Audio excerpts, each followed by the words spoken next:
BJP का ये कहना है कि हमने अमेठी, आजमगढ़ हो, रामपुर हो, सब हमने जीत ली, तो फिर बाकी जो बची हुई सीटें हैं वो भी कोई बहुत बड़ी चुनौती नहीं। अगर वो सोच रहे हैं कि 80 में से 80 सीट वो जीत रहे हैं तो अच्छी बात है, सोचने दीजिए। लेकिन मैं कहना चाहूंगी इस बार उत्तर प्रदेश में समाजवादी पार्टी बहुत अच्छा परफॉर्म कर रही है। आपको लगता है कि कांग्रेस में जिस तरीके की उठापटक मची हुई है उससे इंडिया गठबंधन को, आप लोगों को भी नुकसान हो सकता है? नहीं, क्योंकि समाजवादी पार्टी एक ग्रास रूट पार्टी है। इंडिया गठबंधन का चेहरा कौन होगा, इसे लेकर सवाल है। क्या अखिलेश यादव होने जा रहे हैं? हम चाहते हैं कि जो भी हमारा चेहरा हो वो लीडर जो हो एजुकेटेड हो, वो समझ सके कि देश की क्या प्रॉब्लम्स हैं। अभी ठाकुरों को, राजपूतों को अगर मैं बात करूं, नाराजगी काफी बीजेपी से चल रही है, लेकिन आपकी तरफ से कभी नहीं देखा गया कि वो कार्ड खेला गया हो या इस बात को भुनाया गया हो। I don't believe in playing cards and all, जैसे कि राजनीति में होता है।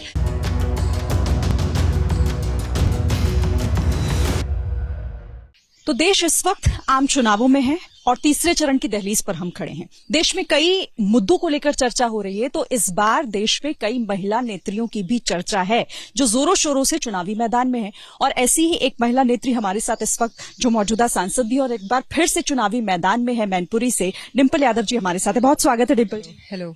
आपका बहुत चुनावी शेड्यूल बिजी है और उसमें से आपने वक्त निकाला, और शुरुआत में इसी सवाल के साथ करूंगी कि कितनी कॉन्फिडेंट इस बार आप हैं? मैं समझती हूँ ग्राउंड में जो रिपोर्ट्स आ रही हैं और जैसे हम लोग संपर्क कर रहे हैं तो बहुत लोग पॉजिटिव हैं, और इस बार मैं समझती हूँ बहुत अच्छे मार्जिन से मैनपुरी हम जीतेंगे।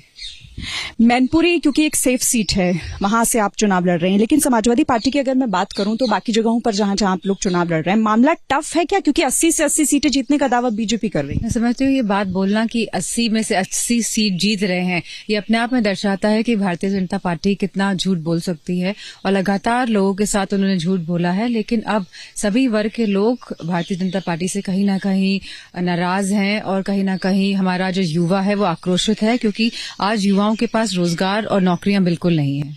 ये सवाल मेरा इसलिए भी था क्योंकि बीजेपी का ये कहना है कि हमने अमेठी, मतलब टफ सीट्स की उन्होंने बात की, आजमगढ़ हो, रामपुर हो, सब हमने जीत ली, तो फिर बाकी जो बची हुई सीटें हैं वो भी कोई बहुत बड़ी चुनौती नहीं।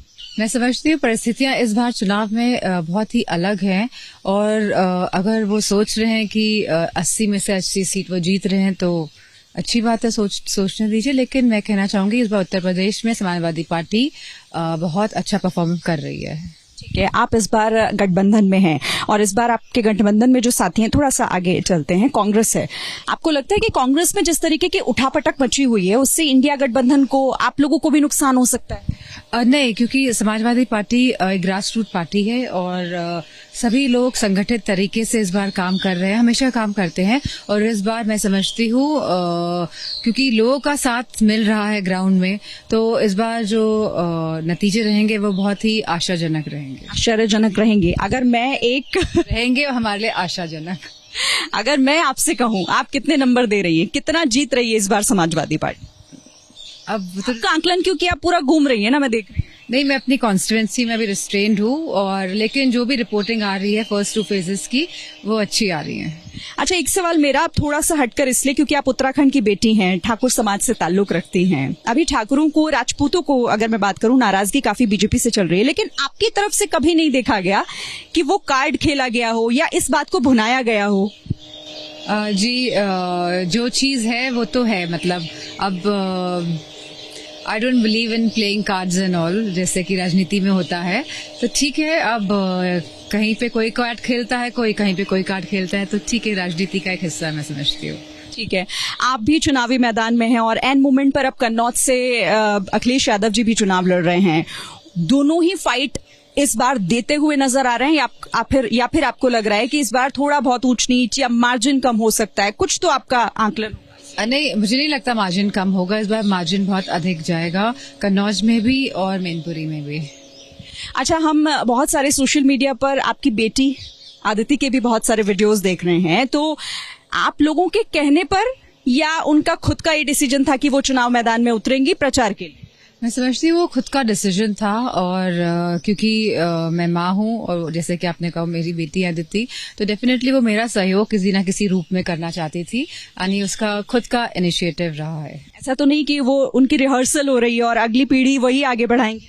आप आजकल की पीढ़ी इतने फॉरवर्ड है, and they are so much कितना एक्सपोजर है बच्चों को, तो उनका कई खुद का थॉट प्रोसेस है एंड आप अपना थॉट प्रोसेस बच्चों पे आप इम्पोज नहीं कर सकते हो. Specially I believe in this and it was her own decision कि वो आई हैं और अच्छी बात है आई हैं तो ग्राउंड में सीख रही हैं. और क्योंकि सबको लगता है कि राजनीति बहुत ही अच्छा है एंड बहुत ही इजी है, बट जब आप ग्राउंड में जाएंगे तो आपको सबकी बातें सुननी है, अपना अब समझाना है लोगों को, तो एक अलग तरह का exposure and experience I think उसको मिल रहा है. माँ होने के नाते तो आपने कोई ना कोई नसीहत, कोई सलाह बेटी को जरूर दी होगी. आपको आपकी इच्छा क्या है, वो आए राजनीति में? नहीं, मेरी इच्छा का इसमें सवाल नहीं है. अगर आएंगी तो गाइडेंस के लिए हमेशा हम साथ में रहेंगे उसके. अच्छा, एक परिवारवाद का आरोप जो हमेशा समाजवादी पार्टी पर लगा, आप भी कई बार उन आरोपों पर मुखरता से बोल चुकी हैं. हाल ही में आपने परिवारवाद को लेकर जवाब भी दिया. आपको लगता है कि ये एक मुद्दा जो हमेशा रहेगा आप लोगों के लिए, या फिर ये एक है जिसे अब बदलने की जरूरत है समाजवादी पार्टी को? मैं समझती हूँ भारतीय जनता पार्टी हमेशा परिवारवाद वाला मुद्दा लेके आई है हर चुनाव में. और मैं समझती हूँ कि लेकिन इस बार क्योंकि लोग जान रहे हैं कि जो वादे भारतीय जनता पार्टी ने किए थे कहीं ना कहीं उसमें भारी कमी रही है.